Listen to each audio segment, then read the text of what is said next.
Et pour parler plus du sommet du G7, on a en ligne Dr Ouf Ghafar, analyste politique. Bonjour monsieur. Bonjour. Donc l'Égypte participe à ce sommet. Donc le président Abdel Fattah el-Sisi vient d'arriver en France pour entamer donc sa participation à ce sommet très important. Alors que reflète et que signifie la participation de l'Égypte à un tel sommet, le sommet des pays les plus industrialisés? Premièrement, c'est très important que l'Égypte assiste à ce genre de groupement. Nous savons tous que le G7, c'est un des groupements les plus importants dans le monde, surtout sur le plan économique. Cette année, la Russie va assister après une absence de 5 ans, donc on peut appeler ça le G8, pas le G7. En tous les cas, c'est un groupement très important.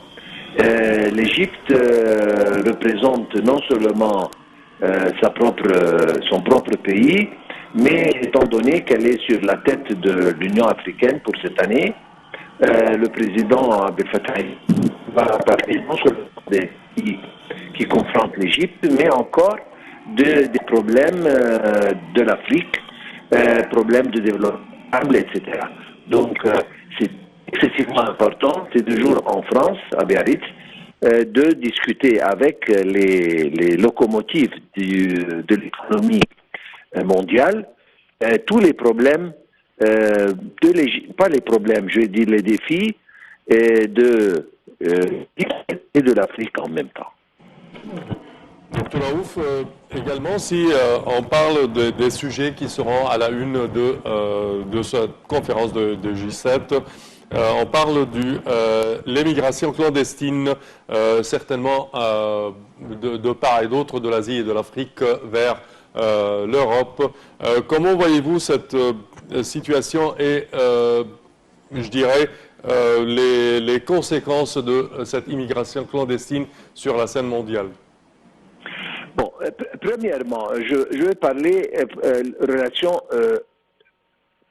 G7 et l'Égypte.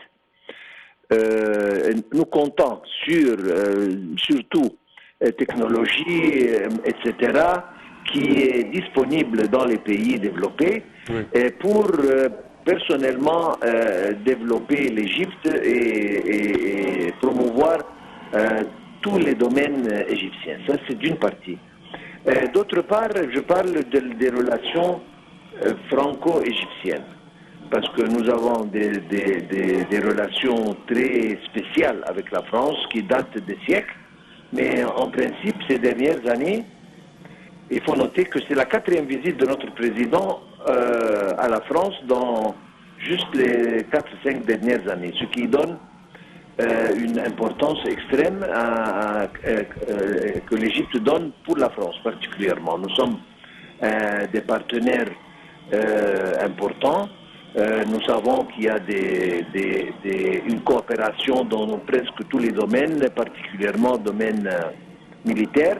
Nous avons les avions Rafale qui sont venus de provenance là-bas, les Mistral, etc. Donc la coopération sur ce plan est parfaite. Nous savons sur le plan culture, etc., le peuple français est fasciné avec l'histoire égyptienne et dans ce domaine, ils nous ont aidés à profondeur. Et sur le plan export, l'Égypte compte à exporter à la France beaucoup de produits et augmenter le commerce bilatéral considérablement dans les années qui viennent. Sur le plan G8, je répète, nous comptons sur ce genre de réunions, ce genre de conférences pour profiter des possibilités financières, des possibilités de technologie, etc., en provenance de ces pays.